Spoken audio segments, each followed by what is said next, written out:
முதலமைச்சர் ஆவதற்கான அனைத்து தகுதிகளும் தேமுதிக தலைவர் விஜயகாந்த் கொண்டிருப்பதாக அக்கட்சியின் மூத்த தலைவர் பிரேமலதா விஜயகாந்த் தெரிவித்துள்ளார். செங்கல்பட்டு பகுதியில் நடைபெற்ற தேர்தல் பிரச்சாரத்தின் போது பேசிய அவர், அரசியலுக்கு வருவதற்கு முன்பிருந்தே சொந்த பணத்தில் மக்களுக்கு சேவை செய்தவர் விஜயகாந்த் என்று குறிப்பிட்டார். ஆனால் கருணாநிதியும் ஜெயலலிதாவும் மக்கள் பணத்தை கொள்ளையடித்தவர்கள் என்று அவர் கூறினார். மழை வெள்ள பாதிப்பின் போது மத்திய அரசு கொடுத்த 2000 கோடி ரூபாய் பாதிக்கப்பட்டவர்களுக்கு நிவாரணமாக கொடுக்கப்படவில்லை என்று குற்றம் சாட்டிய பிரேமலதா விஜயகாந்த் அந்த பணத்தை அமைச்சர்கள் கொள்ளையடித்து விட்டதாகவும் புகார் தெரிவித்தார்.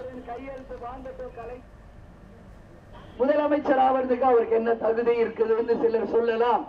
ஜெயலலிதாவும் கலைஞரும் மக்கள் காசை திருடினவங்களே முதலமைச்சரா இருந்திருக்காங்க. நடிகராக தான் சம்பாதிச்சத மக்களுக்கே கொடுத்தவருக்கு இந்த நேரத்தில் நான் கேட்டுக்கொள்கிறேன்.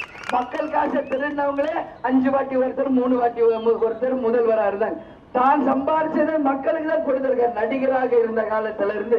இது ஒரு குவாலிபிகேஷன் போதும் தமிழ்நாட்டின் பெஸ்ட் சிஎம்மாக நமது கேப்டன் அவர்கள் இருக்கிறதுக்கு எல்லா தகுதியும் படைத்தவர் என்பது இந்த நேரத்தில் உங்க எல்லோருக்குமே தெரிவித்துக் கொள்கிறேன்.